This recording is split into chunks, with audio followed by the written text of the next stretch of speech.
과 이제 이렇게 인사하겠습니다. 성탄절이니까 메리 크리스마스 인사하겠습니다. 네, 기쁜 성탄절입니다.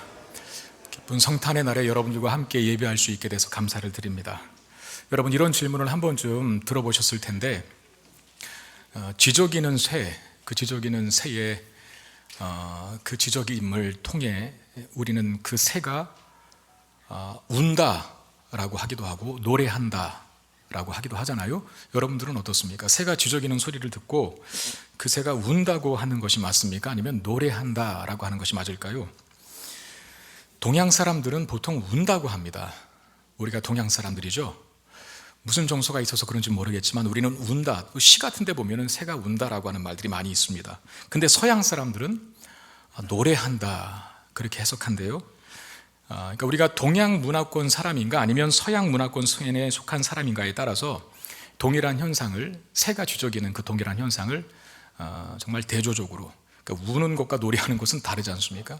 대조적으로 해석하게 된다는 것이죠. 자, 예수님의 탄생도 마찬가지라고 생각을 합니다.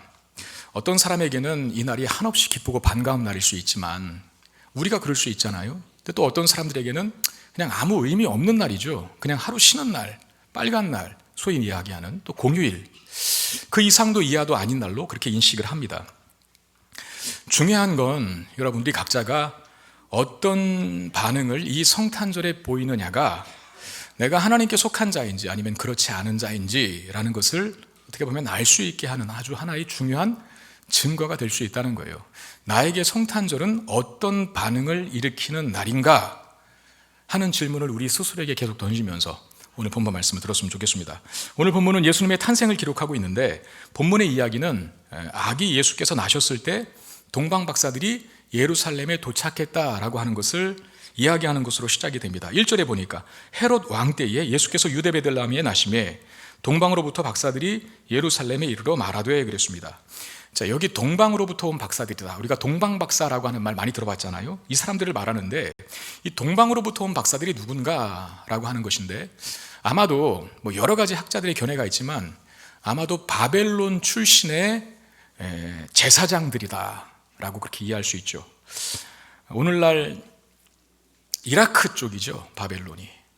그러니까 이스라엘 땅 바로 옆 동쪽에 있는 그 나라, 그 땅, 그 지역에서 온 제사장들, 옛날에는 바벨론이라 그랬지 않습니까? 그 바벨론 출신의 제사장들로서 아마도 천문학과 점성학에 해박한 지식을 가진 자들이었을 것으로 보입니다. 다니엘서에서는 특별히 이 사람들을 지혜자라고 얘기를 하고 있거든요. 여러분, 다니엘이 바벨론 포로로 잡혀가서 바벨론 땅에서 포로 생활을 하잖아요. 근데 다니엘의 탁월한 지혜로 바벨론 안에서 굉장히 높은 관직까지 오르게 되는데, 느부갓네살이 꿈을 꾸지 않습니까? 바벨론 왕 느부갓네살이.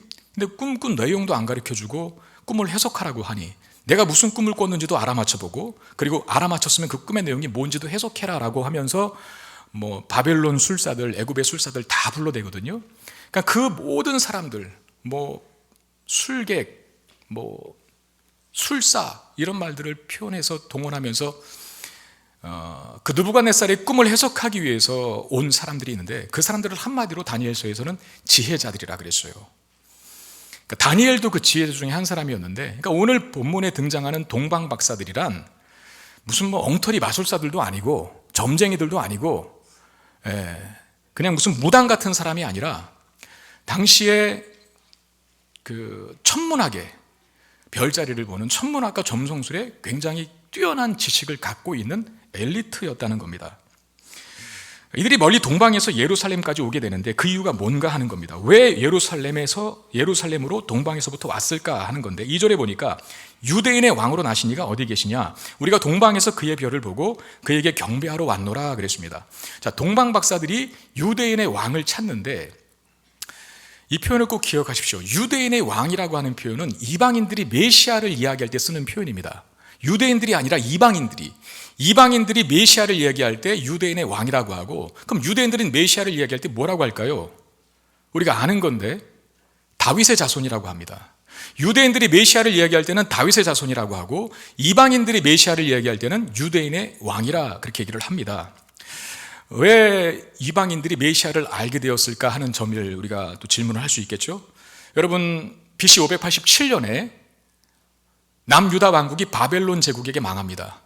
바벨론 제국은 인재 등용 정책을 썼어요. 많은 사람들을 끌고 데리고 가고, 그리고 그런 포로기 때문에 유대인들이 세계 전역에 흩어지게 됩니다. 그런 세계 전역에 흩어져서 산 유대인들을 갖다가 디아스포라 된 유대인이라고 얘기를 하죠.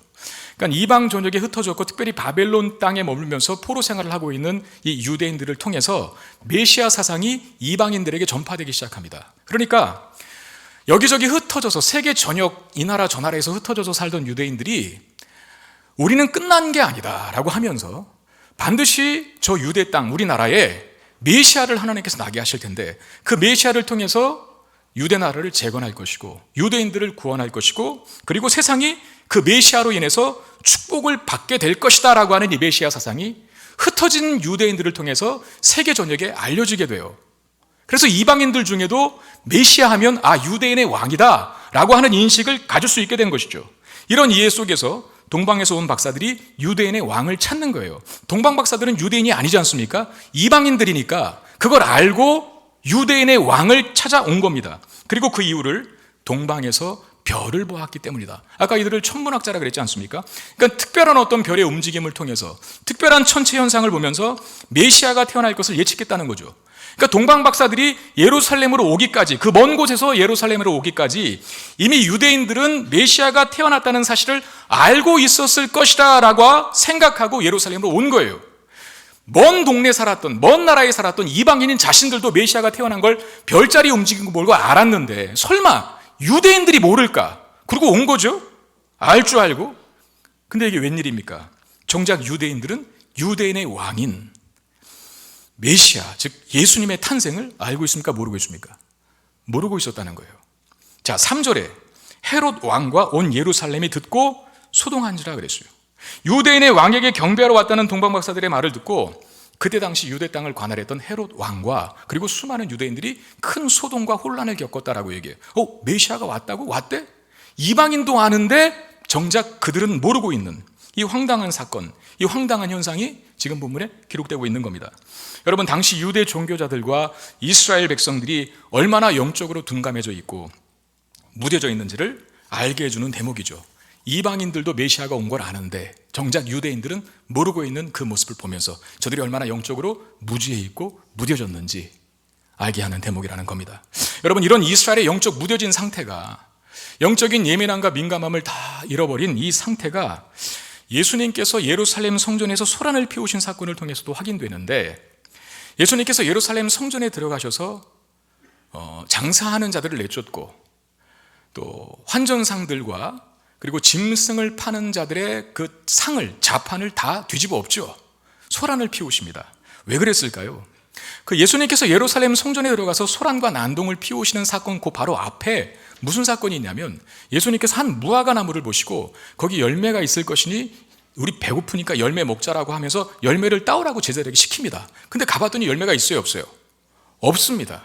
그래서 예수님께서 어떻게 하시죠? 그 열매 없는 무화과 나무를 저주하십니다. 그리고 나서 예루살렘 성전으로 들어가시는 거예요.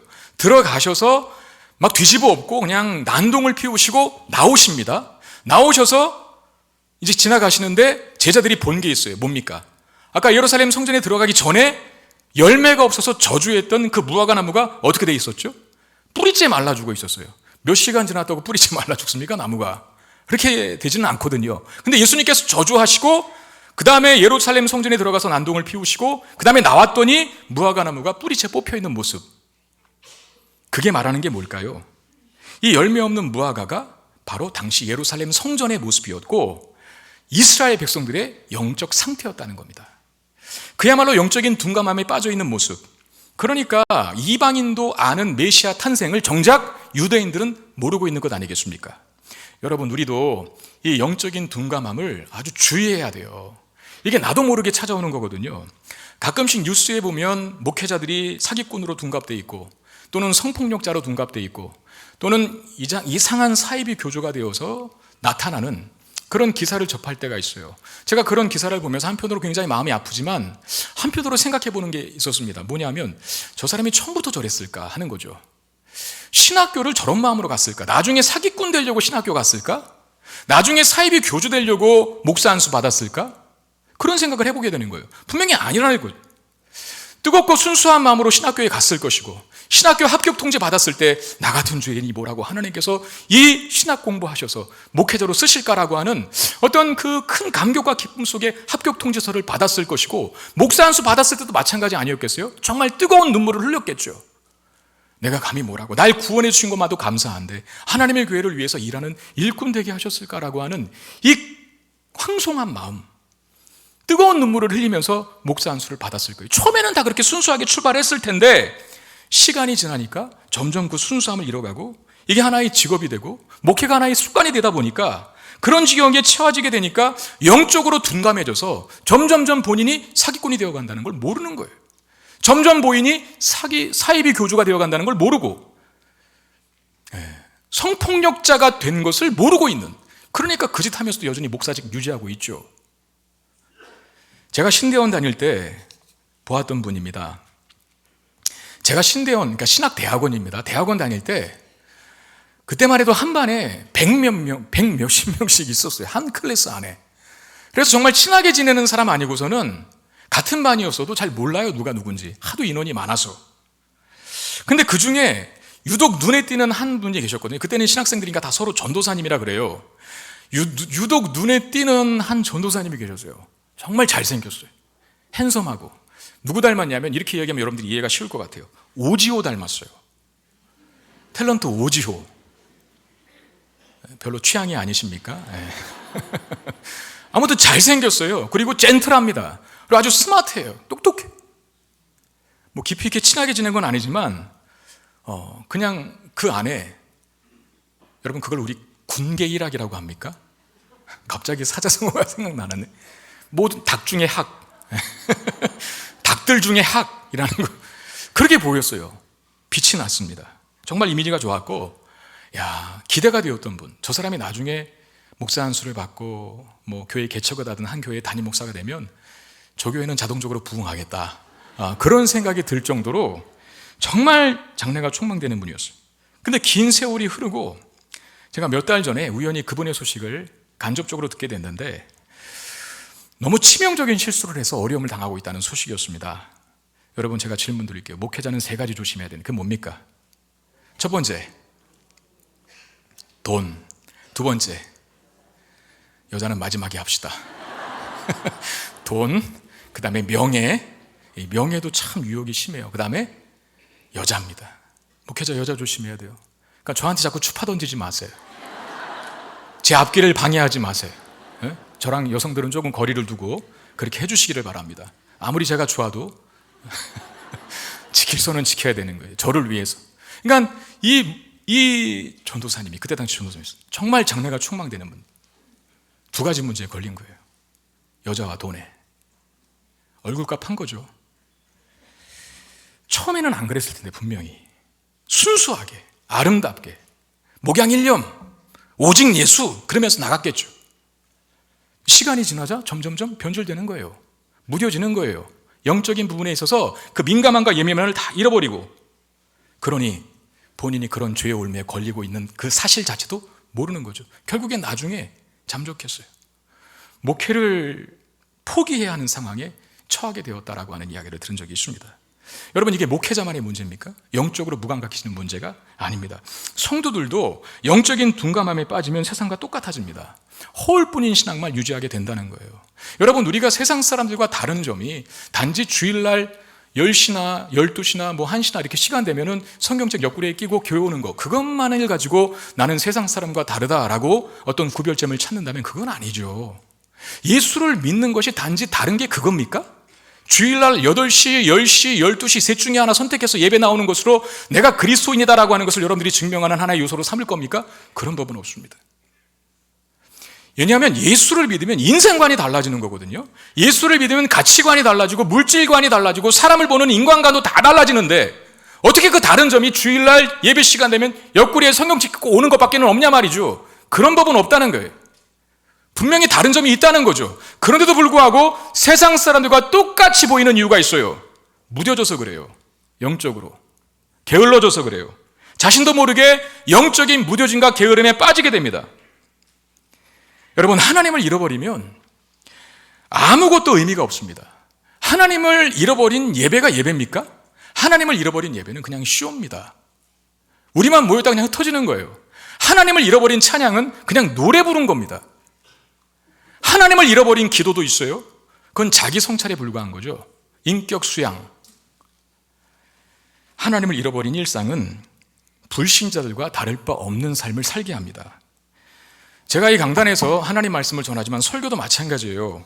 하나님이 이 설교에서 빠지면, 하나님이 주인공이 되지 않으면, 하나님의 위대하심과 높으심이 증거되지 않으면 저는 설교를 한 게 아니라 이 교회 예배 시간에 이 강단에서 하나님 말씀 붙잡고 이 말씀을 읽고 설교한다고 해도 하나님이 등장하지 아니하고 예수님이 등장하지 아니하고 성령님이 등장하지 아니하는 설교는 그건 설교가 아닙니다. 연설이지. 강의한 거지. 그래서 영적인 예민함을 잃지 말아야 돼요. 우리 깨어있을 수 있기를 바랍니다. 늘 말씀과 기도로 하나님과 교제하며 범사에 하나님을 의식하는 삶을 사셔야 돼요. 그거밖에는 없습니다. 깨어있는 것밖에는. 유대인들은 모른다. 메시아가 난 걸. 이게 말이 됩니까? 이방인들도 알고 동방에서 박사들이 왔는데, 그들은 알고 왔는데 정작 유대인들은 모른다니요. 이런 황당함을, 이런 비극을 우리도 경험할 수 있다는 데에 대해서 우리는 깨어 있어야겠죠. 유대인의 왕이 태어났다는 이 동방 박사들의 말에 가장 충격을 많이 받은 사람이 있습니다. 오늘 본문에 등장하는 사람 누굴까요? 헤롯입니다. 왜냐하면 당시 유대 지역을 관할했던 왕은 헤롯이었거든요. 내가 왕인데 유대인의 왕이 또 생겨? 이런 거죠. 그러니까 헤롯이라고 하는 사람이 주전 40년에 로마 원로원으로부터 유대 지역과 갈릴리 지역을 관할하는 소위 분봉왕으로 임명이 됩니다. 당시 세계를 지배하고 제패했던 제국은 로마 제국이었잖아요. 1세기 당시. 그러니까 헤롯이 반은 유대인이고 반은 에돔인이거든요. 이 사람이. 에돔. 에서의 후손. 네. 그래서 유대 문화도 조금 아는데 이방인과 가까워요. 그 사람을 로마에서 유대 땅과 갈릴리를 총괄하는 분봉왕으로 세웁니다. 근데 이 사람이 분봉왕으로 등극하기까지 그 자리에 어떻게 올라갔을지 뻔해요. 왜냐하면 역사적으로 헤롯이라고 하는 사람은 굉장히 잔인하기로 유명한 사람이었거든요. 그러니까 권력을 차지하기 위해서라면 물불을 가리지 않았던 사람이 바로 헤롯이에요. 권력을 차지하기 위해서 아내도 죽입니다. 이 사람이 미리암네라고 하는 여인을. 그리고 권력을 차지하기 위해서 두 아들도 죽입니다. 여러분 어떻게 아들을 죽입니까? 어떻게 아내를 죽일 수 있나요? 권력을 차지하기 위해서 모든 측근들을 제거하고 친족까지도 다 죽여요. 이런 사람이 분봉왕, 즉 왕의 자리에 올라갔다면 그 사람이 어떻게 그 자리에 올랐을지 뻔합니다. 폭력과 착취로 부정과 비리를 밥 먹듯이 저지르고 남의 눈에 피늘문하게 하면서 그 자리에 올라갈 것이 분명합니다. 이렇게 권력에 대한 집착이 강한 헤롯에게 있어서 유대인의 왕이 나셨다라고 하는 동방 박사들의 말이 곱게 들릴 리가 없죠. 아니 왕은 난데 또 왕이 있다고? 드디어 올 것이 왔나? 상당히 심기가 불편했을 겁니다.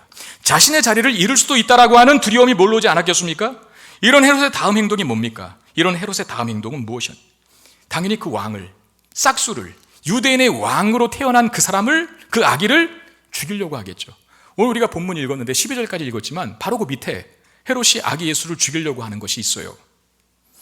그러니까 유대인의 왕으로 태어난 아기를 제거하기 위해서 이제 헤롯은 머리를 굴리기 시작하는데, 유대인의 왕으로 태어난 그 아기를 제거하기 위한 첫 번째 조치는 구약 성경에, 당시 구약 성경에 정통한 대제사장들과 서기관들을 불러 모으는 일이었습니다. 그리고 물어요. 그리스도가 어디서 나는지. 자, 4절 6절 말씀 보시면 왕이 모든 대제사장과 백성의 서기관들을 모아 그리스도가 어디서 나겠느냐 물으니 이르되 유대 베들레헴이오니 이는 선자로 이렇게 기록된 바 또 유대 땅 베들레헴아 너는 유대 고을 중에서 가장 작지 아니하도다. 내게서 한 다스리는 자가 나와서 내 백성 이스라엘의 목자가 되리라 하였음이니이다 그랬어요. 헤롯이 그리스도가 어디서 났는지 대제사장과 서기관들에게 묻는데, 대제사장과 서기관들은 구약을 잘 알고 있거든요. 구약 성경을. 그래서 미가서 5장 2절을 들어서 메시아가 태어날 곳, 그 그리스도가 메시아라는 말 아닙니까? 그리스도가 태어날 곳은 베들레헴입니다 라고 정확히 말해요. 자, 미가서 5장 2절인데 한번 보겠습니다. 베들레헴 에브라다야, 너는 유다 족속 중에 작을지라도 이스라엘을 다스릴 자가 내게서 내게로 나올 것이다. 그의 근본은, 그 근본은 기원이라고 하는 말이고, 상고에, 그 상고는 아주 오랜 옛날이라는 뜻이에요. 그리고 영원에 있느니라. 아주 오랜 옛날, 그리고 영원에 속한 사람은 하나님밖에 없거든요. 그러니까 예수 그리스도, 즉 메시아의 탄생을 미가 선지자가 예언한 거죠. 여러분, 우리 성경에 미가서 있지 않습니까? 구약 소선지서죠. 그 끝에 보면 그 사람이 예수님의 탄생을 예언했는데 무려 700년 전에 예언한 거예요. 700년 전에. 근데 700년 전에 예언한 말씀이 오늘 본문 1세기 당시 마태복음 1장, 2장에서 정확하게 성취된 것이죠. 그리고 어디서 났는지, 어디서 난다 그랬어요? 베들레헴. 베들레헴에서 정확히 예수님께서 태어나셨습니다. 자, 이 모습을 보면서 우리가 하나님에 대해 어떤 점을 알 수 있겠습니까? 하나님은 신실하신 분이라는 거, 약속하신 말씀 반드시 이루시는 분이라는 겁니다. 정확히 미가 선지자가 예언한 장소인 베들레헴에서 예수님이 태어나셨고, 그리고 오셔서 인류의 구원을 위한 일을 시작하시고 하나님 나라의 문을 여셨어요. 우리는 하나님 말씀이 이렇게 성취되는 것을 보면서 이제 이런 소망도 가져야겠죠. 어떤 소망입니까? 예수님이 반드시 다시 오실 것이라고 하는 소망. 미가 선지자는 예수님이 이 땅에 오신다는 예언을 했거든요. 베들레헴에서 아기 예수가, 메시아가 날 것을 예언했지 않습니까? 그리고 성경엔 예수님이 오신다라고만 예언이 끝나지 않아요. 다시 오실 것이다.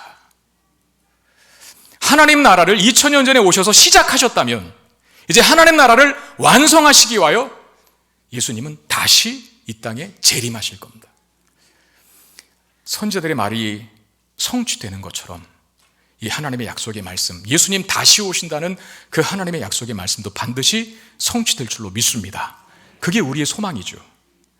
헤롯이 소집한 대제사장과 서기관들이 정확히 말했잖아요. 왕이시여, 메시아 그리스도는 베들레헴에서 납니다 라고 정확히 말했어요. 그러니까 대제사장과 서기관들, 당시의 종교 지도자들은 구약 성경을 너무나 잘 알고 있었어요. 그리고 헤롯의 질문에 그래서 전혀 어려움 없이 답을 합니다. 근데 충격적인 사실은 뭡니까?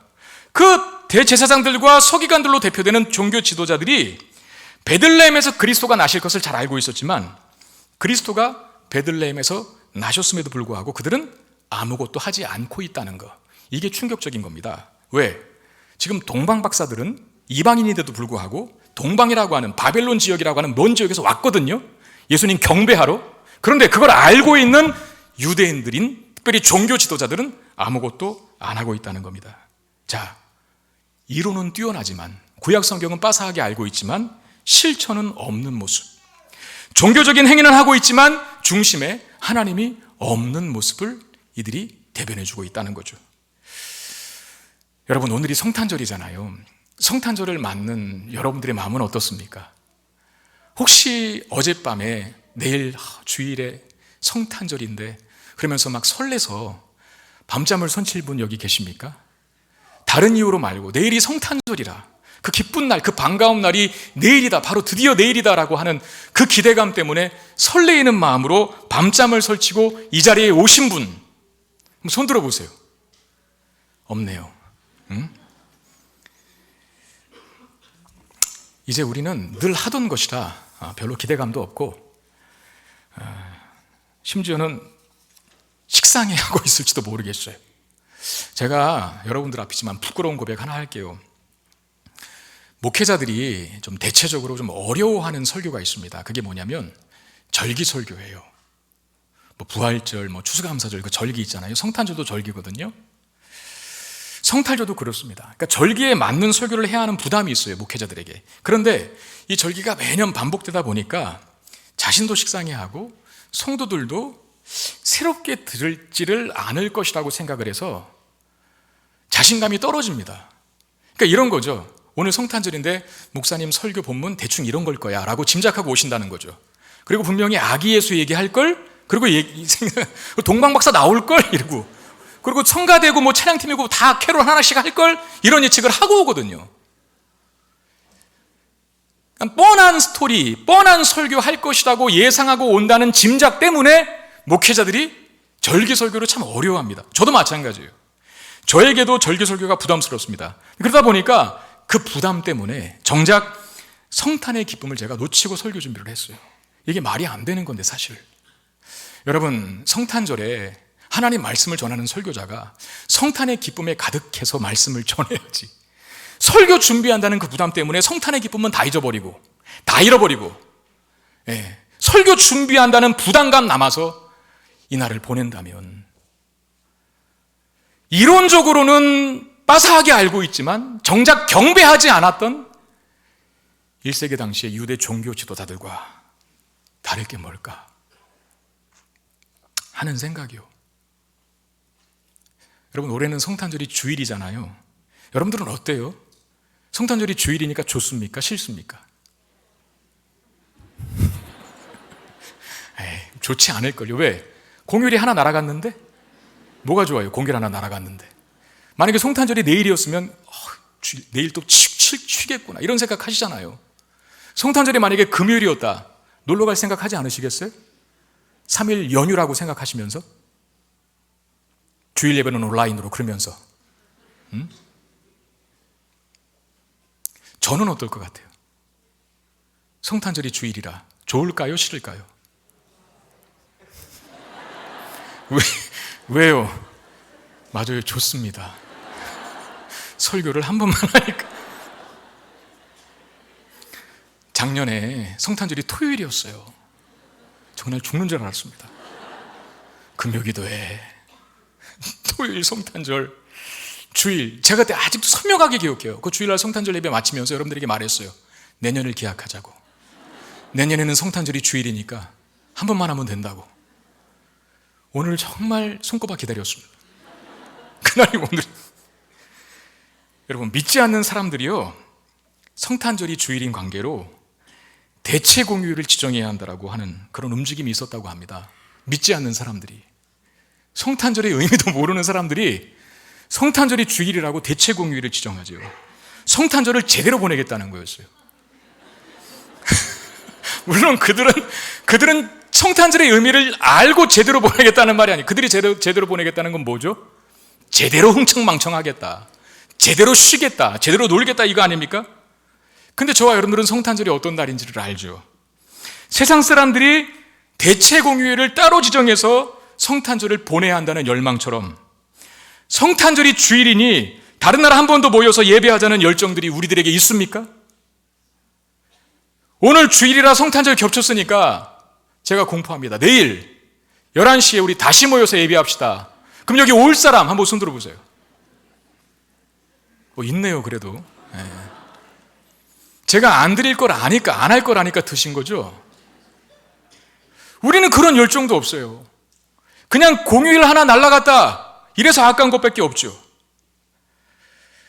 크리스마스라고 하는 말은 그리스도께 예배하는 날이라는 뜻입니다. 왜 주일이 성탄절이야? 노는 날 하나 날아갔네, 빼앗겼네, 그렇게 생각하지 마시고 이 성탄절의 의미를 오늘 되새기셔서 다시 한번 상기시키셔서 예수님께 늘 최고의 예배와 경배를 드려야겠다는 그런 다짐을 하는 시간과 날로 삼을 수 있게 되기를 주의 이름으로 축원드립니다. 그리스도께서 베들레헴에서 나신다라는 것을 알게 된 헤롯이 동방박사들을 조용히 부릅니다. 그리스도께서, 메시아가 베들레헴에서 나게 될 것이라는 사실을 알았잖아요, 헤롯이. 그리고 동방박사들이 이제 불러요. 그리고 이렇게 부탁을 합니다. 7절 8절 우리 한번 같이 읽어볼까요? 7절 8절 시작. 이에 헤롯이 가만히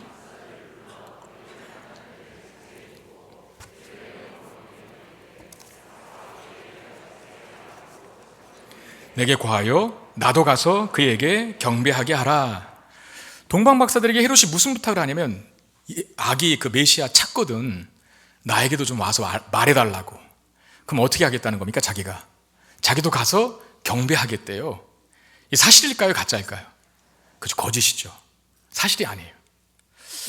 여러분, 우리가 오늘 읽은 본문 조금 뒤에만 봐도 헤롯이 죽이려고 하거든요. 근데 동방박사들은 헤롯의 그 악한 속내를 알 리가 없습니다. 그래서 헤롯의 말을 고지고대로 믿고 아주 그 상기된 마음으로 고무되어서 베들레헴으로 향합니다. 그러니까 예루살렘에 왔었잖아요. 베들레헴까지는 10km 걸리거든요. 그리고 또 별이 나타난 거예요. 그 별을 따라 또 베들레헴으로 동방박사들이 갑니다. 근데 여러분, 이런 상황이라면 동방 박사들이 아기 예수를 찾는 게 더 큰 문제를 초래할 겁니다. 왜냐하면 헤롯이 알게 되면 예수가 죽거든요. 근데 하나님은 이 문제를 아주 간단하게 해결하세요. 자, 12절 말씀 보면 그들은 꿈에 헤롯에게로 돌아가지 말라. 그들은 꿈에 헤롯에게로 돌아가지 말라 지시하심을 받아 다른 길로 고국에 돌아가니라 그랬어요. 하나님이 동방 박사들의 꿈에 나타나서 헤롯에게로 가지 말라 그런 거예요. 헤롯은 다시 와서 나에게 그 메시아가 어디서 났는지 가르쳐달라 그랬거든요. 자기도 가서 경배한다고 거짓말로. 하나님이 단번에 해결해 주시는데 꿈에, 동방 박사들의 꿈에 나타나서 헤롯에게 가지 말고 다른 길로 가라 그랬어요. 동방 박사들이 참 말도 잘 들어요. 꿈에 하나님이 나타나는지 천사가 나타나는지 아무튼 그 말을 듣고 헤롯에게 안 갑니다. 그리고 다른 길로 해서 고국으로 돌아갑니다. 큰 방해와 위험을 만났지만 아기 예수를 하나님이 지키셨다는 거죠. 여기서 우리가 알게 되는 사실은 뭡니까? 여러분, 예수님을 이 땅에 보내셔서 인류를 구원하시기 위한 하나님의 계획은 사소하고 간단한 계획이 아닙니다. 굉장히 많은 공을 들인 계획이거든요. 왜 그러냐면 타락이 어디서 일어나죠? 창세기 3장에 타락 기사가 있어요. 인류 최초의 사람인 아담과 하와가 최초로 범죄한 내용이 담겨져 있는 성경이 창세기 3장이에요. 성경의 맨 앞쪽이에요. 그 창세기 3장에서 타락 사건이 있은 직후에 하나님께서 뭘 얘기하냐면 사탄을 뱀을 책망하시면서 여자의 후손이 너의 머리를 상하게 할 것이다 라고 하면서 여자의 후손이라고 하는 말씀을 하십니다. 그 여자의 후손이 바로 예수님입니다. 그리고 죄짓기 전에는 아담과 하와가 벗은 몸을 절대 부끄러워하지 않았거든요. 근데 죄짓고 난 다음에 수치심이라는 게 생겼어요. 그래서 자신들이 벗었다는 것을 알고 무화과 나무 잎으로 가립니다. 근데 무화과 나무 잎으로는 못 가리잖아요. 그러니까 하나님이 그들을 위해서 뭘 지어 입히셨습니까? 가죽옷을 입혀주셨. 가죽옷. 근데 여러분, 가죽옷은 그냥 생기는 게 아니죠. 짐승이 죽어야 생기는 겁니다. 그 짐승의 죽음, 즉 가죽옷이 예표하고 상징하는 게 뭡니까? 예수 그리스도의 죽음으로 온 인류의 죄가 덮인다는 뜻이에요. 그러니까 하나님의 구원 계획은 타락 직후부터 시작됐어요. 그리고 수천 년이 지난 후에 드디어 그리스도께서 오셨습니다. 아주 오랜 시간과 치밀한 준비를 거치셨다는 거예요. 공을 많이 들이신 사건이라는 거예요. 여러분, 우리도 그렇지만 공을 들인 일은 그 일이 무산되지 못하도록, 방해받지 못하도록 더욱 심혈을 기울이고 더욱 신경을 쓰는 법입니다. 여러분, 우리가 이사를 하면 알지 않습니까? 이사를 여러 번 한 분들은 알겠지만 늘 고민이 뭐예요? 어떤 살림은 챙겨가고 어떤 살림은 버릴까라는 고민을 하잖아요. 있는 살림을 그대로 다 가지고 이사 가는 사람은 없습니다. 항상 뭘 버리거든요. 버릴 게 꼭 생겨요. 그런데 끝까지 안 버리는 게 있죠. 뭘 안 버리십니까, 여러분들은? 별로 유용하지도 않은데, 별로 이게 값이 나가는 것도 아닌데 꼭 가져가려고 하는 게 있어요. 이사를 여러 번 해도 안 버리는 거. 저에게는 그게 뭐냐면 집사람과 찍은 결혼식 사진입니다. 큰 창틀만한 확대한 사진 액자가 하나 있거든요. 지금은 보면 색도 다 바랬어요. 그리고 그때 모습보다 지금이 훨씬 나아요. 예. 그래서 그냥 버려도 되는 건데 못 버립니다. 그렇다고 제가 걸어놓냐? 안 걸어놓거든요. 그 요새는 또 벽에 못 박으면 안 되잖아요. 근데도 이사 갈 때마다 그걸 꼭 챙겨요. 챙겨서 창고에 두는 한이 있더라도 그걸 꼭 가져가요. 안 버려요. 저는 아마 죽을 때까지 안 버릴 것 같습니다. 왜 그럴까요? 그 유용한 것도 아니고 누가 비싼 값에 사는 것도 아닌데 왜 그걸 안 버릴까요? 공을 많이 들였거든요. 제가 우리 집사람하고 결혼하려고 7년을 공들였습니다. 네? 대학교 3학년 때 결혼을 했는데 그때 뭐가 있겠습니까? 있는 돈 없는 돈 박박 긁어서 결혼식 한 거예요. 그러니까 그게 하나의 저에게는 어떤 것과도 바꿀 수 없는 소중한 추억인 거예요. 그래서 안 버려요. 공을 많이 들인 것은 여러분도 그렇잖아요. 안 버립니다. 이게 유용하지 않아도, 다른 사람이 좋게 평가해 주지 않아도 나에게 귀한 것, 공을 많이 들인 것은 안 버립니다.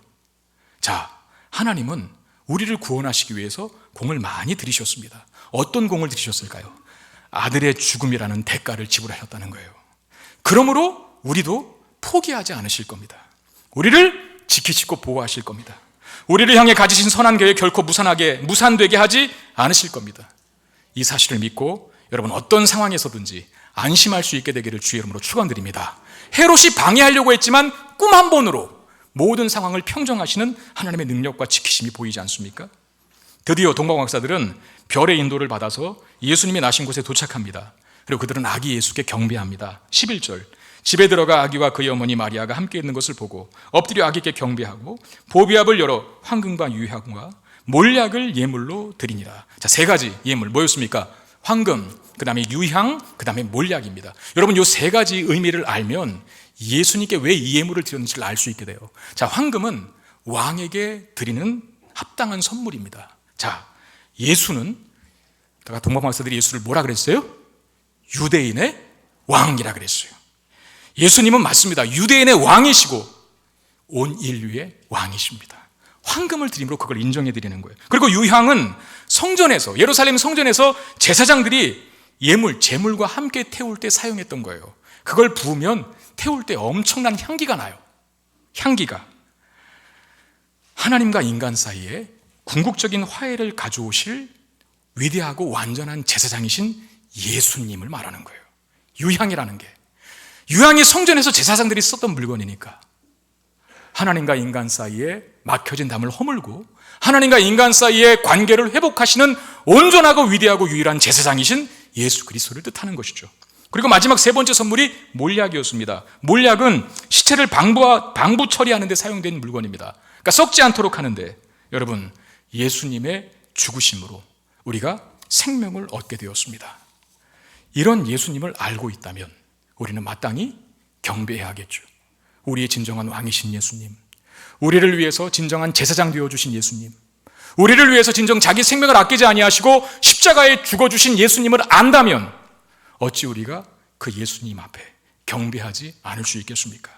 오늘 본문은 예수님의 태어나심을 두고 정확하게 두 가지 반응을 대비시키고 있어요. 대조시키고 있어요. 하나는 헤롯과 유대인들의 반응이었고 또 하나는 동방 박사들의 반응이었습니다. 여러분들에게 묻겠습니다. 나는 이 성탄의 날에 어떤 반응과 태도로 주님의 탄생하심을 대하고 있는가? 바라옵기는 무관심과 적대가 아니라 경배와 찬양으로 반응할 수 있게 되기를 주의 이름으로 축원드립니다. 그런 우리를 예수님 다시 올 때 반드시 환영해 주실 것입니다. 우리 말씀 기억하며 찬양하기를 원합니다. 예수 우리들의 밝은 빛.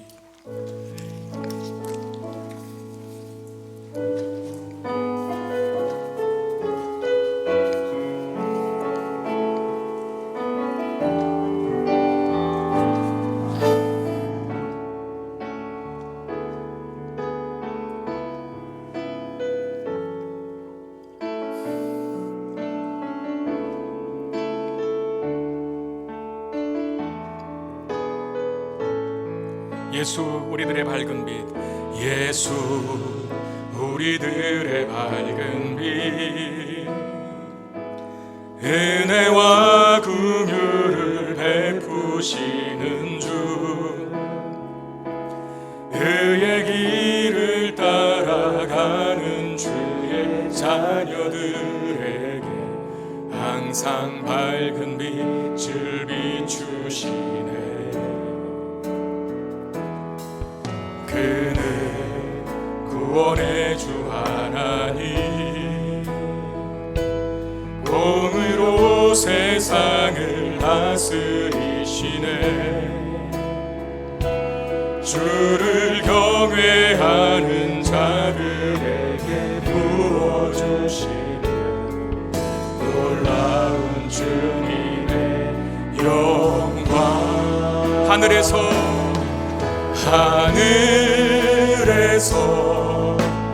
찬란하게 빛나는 주의 영광 이 땅에 오셨네. 어둠을 밝히고 새 생명 주시네. 영원히 빛나는 나의 예수님 높이 영광과 찬양 받으실 그 이름 경배합니다. 슬픔을 거두고 내게 잘 주시네. 기쁨의 노래를 영원한 나의 다시 한번 찬양합시다. 하늘에서 찬란하게 빛나는, 하늘에서 찬란하게 빛나는 주의 영광 이 땅에 오셨네. 어둠을 밝히고 새 생명 주시네. 영원히 빛나는 나의 예수님 높이 영광과 찬양 받으실 그 이름 경배합니다. 슬픔을 거두고 내게 자유 주시네. 기쁨의 노래를 영원한 나의 빈 예수께. 우리 들은 말씀 기억하며 같이 기도하는 시간 갖겠는데, 우리 기도합시다. 예수님이 나에게 얼마나 소중한 분인지 하나님 내가 더 깊이 알게 해 주십시오 라고 기도하시고, 또 그것으로 인해서 우리의 평생의 주님을 향한 감사와 찬양이 끊이지 않기를 원합니다. 분명히 오늘 성탄절이기 때문에 예배 나온 분도 계실 겁니다. 1년에 한 번 하나님 앞에 경배하고 찬양하는 게 아니라 매주 예배 속에서, 아니 매일의 삶 속에서 나를 위해 이 땅에 오신 주님을 경배하고 찬송하는 삶을 살게 해 주옵소서라고 기도하시고, 그리고 성탄의 의미를 알지 못하는, 그냥 노는 날, 그냥 흥청망청하는 날로 알고 있는 우리의 자녀들, 우리의 가족들, 우리의 친척들, 우리의 이웃들에게 내가 복음의 통로 되게 하시고, 내년에 성탄절에는 그 성탄의 의미를 알고 주님 앞에 나와 경배하는 그날 그 은혜를 우리에게 허락해 달라고, 우리 간절한 기도 제목 갖고 말씀 생각하면서 기도하는 시간 갖도록 하겠습니다. 기도하겠습니다. 아버지 하나님, 은혜와 사랑을 감사합니다. 우리에게 예수님이 얼마나 소중한 분인지 하나님 깨닫고 아는 자가 되기를 원합니다. 그 어떤 것보다도 바꿀 수 없고 그것보다도 소중한 분이 우리 주님이십니다.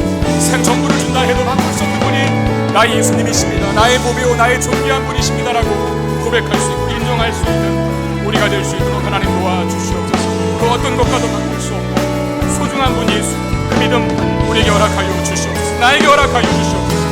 하나님, 우리의 매일의 일상에서, 매일의 삶에서 우리를 위해 땅에 오신 주님을 찬양하며 찬송하며 경배하며 살기를 원합니다.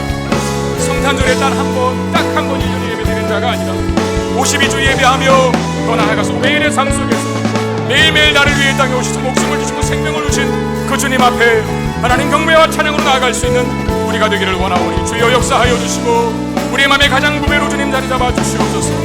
하나님이 성탄의 의미를 알지 못하는 단지 흥청망청하는 날로, 노는 날로, 공휴일로 알고 있는 우리의 사랑하는 가족들에게, 그 남편과 이웃에게, 자녀들에게 하나님이 성탄의 의미를 알려줄 수 있는 우리가 되기를 원합니다. 그리하여 정말 저들도 내년에는 성탄절의 의미를 알아서 우리를 위해 탄생하시고 우리를 위해 땅에 오신 아기 예수께 경배할 수 있는 믿음이 있게 해 주시옵소서. 주님을 높일 수 있는 내가 있게 하여 주옵소서. 그 복의 동족들 모두가 사용될 수 있는 주님 역사해 주시옵소서. 주님 해주시기를 원합니다. 주님은 해주시기를 원합니다. 우리의 마음의 하나님으로 우리의 마음의 주님을 향한 열정, 사랑으로 채워지게 해 주시옵소서. 오 주님,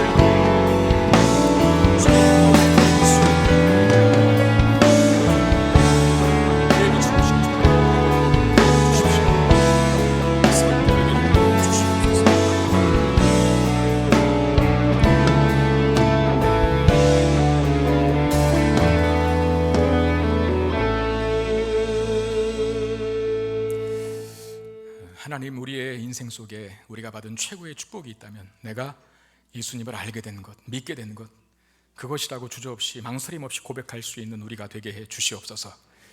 너의 인생의 최고의 가치는 뭐냐? 최고의 보배는 무엇이냐? 라고 누군가가 묻는다면 주저함 없이 망설임 없이 내 안에 보배 되신 예수 그리스도시다 라고 말할 수 있는 우리가 되게 해 주시옵소서. 그런 믿음과 신앙을 가진 자, 1년에 성탄절 한 번 주님 앞에 예배하지 않고 52주 예배뿐만 아니라 매일의 삶 속에서 주님을 높이고 경배하는 삶을 살아가게 될 줄로 믿습니다. 우리 성도들이 그 믿음 갖게 해 주시옵소서. 또 우리를 통해서 이 성탄의 의미를 알지 못하는 수많은 영혼들, 그 영혼 중에 우리의 가족이 있고 우리의 이웃이 있고 우리의 직장 동료가 있고 우리의 친척들이 있습니다. 내가 알려주는 자 되게 하셔서 내년에는 함께 이 성탄의 기쁨과 의미를 알아 진정 예비하는 자들로 세워질 수 있도록 은혜를 더하여 주시옵소서. 귀한 예물을 하나님 앞에 드립니다. 주의 나라와 영광을 위해 쓰여지게 하시고 예물 드린 손길 위에 하늘의 복, 이 땅의 기름진 복을 허락해 주시옵소서. 우리 주 예수 그리스도 이름으로 간절히 축복하며 기도드리옵나이다. 아멘. 예배 후에 2022년도 결산하는, 또 2023년도를 예산하는 공동의회가 있습니다. 공동의회 회원은 만 18세 이상 무흠 입교인, 즉 세례교인을 말합니다. 자격이 되시는 분들은 꼭 시간을 내셔서 예배 후에 길지 않게 진행을 하니까 참석해 주셔서 하나님께서 우리에게 한 해 동안 어떤 은혜와 복을 주었는지, 베푸셨는지를 확인하고 감사하는 시간을 가지셨으면 좋겠습니다. 우리 다 같이 자리에서 일어나셔서 찬양하며 나가겠습니다.